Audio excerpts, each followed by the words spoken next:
आज एक ऐसी कहानी की बात करते हैं जो डर को धीरे धीरे एक एक करके बुनती है।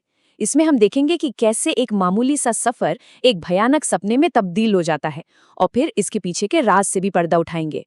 कहानी की शुरुआत किसी डरावनी आवाज से नहीं, बल्कि एक अजीब सी घुटन भरी खामोशी से होती है।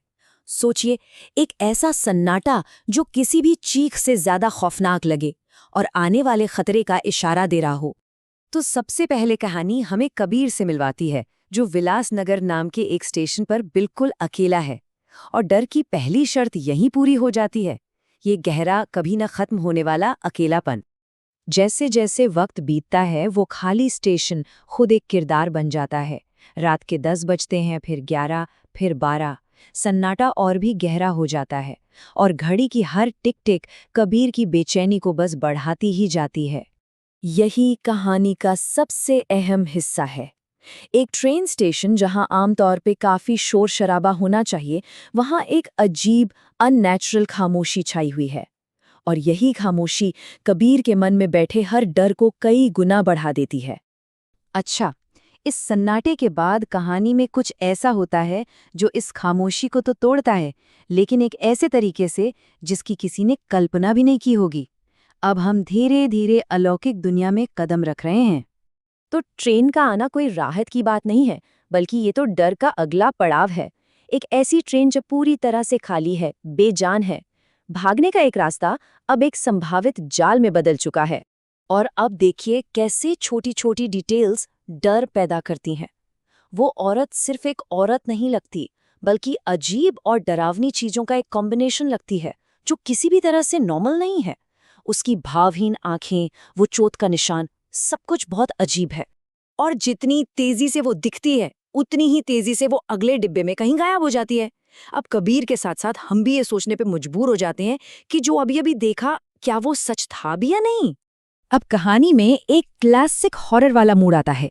डर के माहौल में उम्मीद की एक छोटी सी किरण दिखाई जाती है, ताकि जब अंधेरा लौटे तो वो और भी ज्यादा भयानक लगे। अचानक कबीर अब अकेला नहीं है। एंट्री होती है राजेश की, एक बिल्कुल आम सा दिखने वाला नौजवान जो उसी परीक्षा के लिए मुंबई जा रहा है जिसके लिए कबीर जा रहा है। और बस यही है वो पॉइंट। डर से राहत की तरफ ये जो बदलाव है ना, ये बहुत जरूरी है। कहानी दर्शकों को कबीर के साथ साथ एक झूठे भरोसे का एहसास दिलाती है। और अब हम कहानी के उस हिस्से में पहुंचते हैं जहां सब कुछ उलट-पुलट होने वाला है।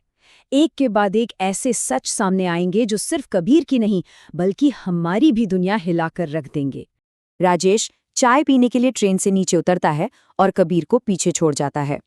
यहीं पर वो दोनों अलग हो जाते हैं और कहानी के सबसे बड़े ट्विस्ट के लिए स्टेज तैयार हो जाता है। और ये रहा पहला बड़ा खुलासा। चाय वाले बुजुर्ग के मुंह से निकली बस एक लाइन, और इस एक लाइन ने राजेश की पूरी हकीकत को चकनाचूर कर दिया। तो अब पूरी बात साफ हो जाती है। वो लोग सिर्फ गलत ट्रेन में नहीं थे, बल्कि वो एक जाल में फंस चुके थे। एक ऐसी ट्रेन जो कहीं नहीं जाती। और कहानी का आखिरी और सबसे खौफनाक मोड़ ये है कि ये सिर्फ किसी भूत प्रेत की कहानी नहीं है, ये है रिप्लेसमेंट की कहानी। राजेश जब वापस आता है तो देखता है कि कोई और या कुछ और कबीर के कपड़े पहने उसकी सीट पर बैठा है। इस चौंकाने वाले क्लाइमैक्स के बाद मन में एक ही सवाल उठता है, आखिर ये सब था क्या? कहानी इसका भी जवाब देती है और हमें उस पौराणिक ताकत के बारे में बताती है जो इस पूरे खौफ के पीछे थी। तो ये कोई ऐसा जीव नहीं है जो बस हमला करता है या मारता है। नहीं, ये तो खुद धोखे का एक रूप है, एक सांस लेता हुआ झूठ जिसका काम ही है किसी की नकल करना और उसकी जगह ले लेना। और अब सारे कड़ियां जुड़ जाती हैं। वो रहस्यमय औरत, वो अजीब सी खाली ट्रेन, और फिर कबीर की जगह किसी और का बैठना, ये सब उसी छलावे का खेल था।